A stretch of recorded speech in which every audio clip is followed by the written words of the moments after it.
私の希望というのは将来芸術家になることだった。それで10歳頃から私は絵を山のように描きました。母が絵を描いてはいけない、お前は財閥の人と結婚して将来家庭の主婦になると言って私の絵の具だとかカンバスなどを取り上げてしまいました。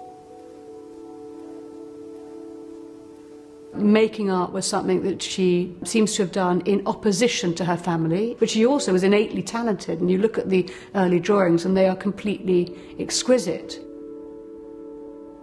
The challenges to become an accomplished artist in a Japanese provincial milieu must have driven this notion that at some point she would have to escape. She was on a train to stardom. She knew exactly what she wanted to do. She had a suitcase full of drawings, and she set about selling herself.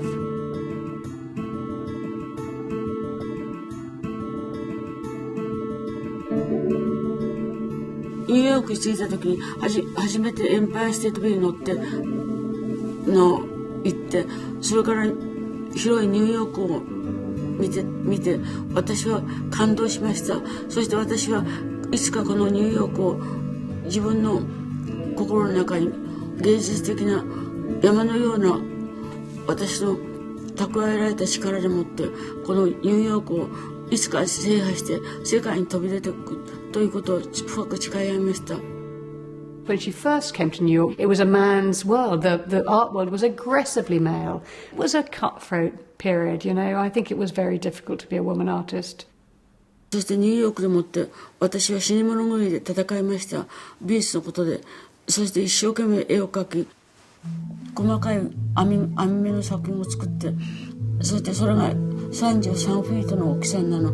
朝から晩までその網を描いておりました。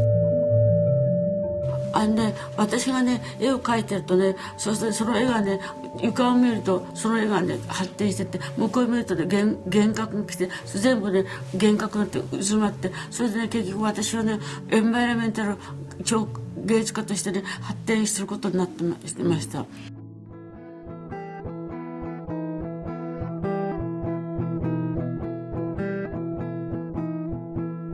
She was taking away your ability to focus, breaking all boundaries of space. And the exhibitions that I had, in particular the Peep Show, that did the job. It was an octagonal room, it was painted black, and there were openings where you could stick your head in. And the ceiling of it set up a series of lights. The rhythm of that machine was faster and faster. Up till Kusama, there were many artists from the Renaissance on who were involved with perspective and infinity, but it was all a fake because you knew, you as a viewer, you were always aware that you were the master, that it was a painting that was encompassed by a frame, and the artist was playing with space, but it wasn't enveloping you. 脅迫的に押し寄せてくる集積、弾痕の集積といったものは私の大いに興味を惹かれる作品のテーマであります。集積っていうのは宇宙の星が一つだけでは存在しなく、地球も一つだけ存在しなく、全宇宙星の集積であります。で、私たちも結局花を見るとそれと同じ花がいくつもいくつもつながっていて、それに対して追いかけていくとパニック状態に陥って私自身その花を食べてしまうくらいの衝撃を受けたりします。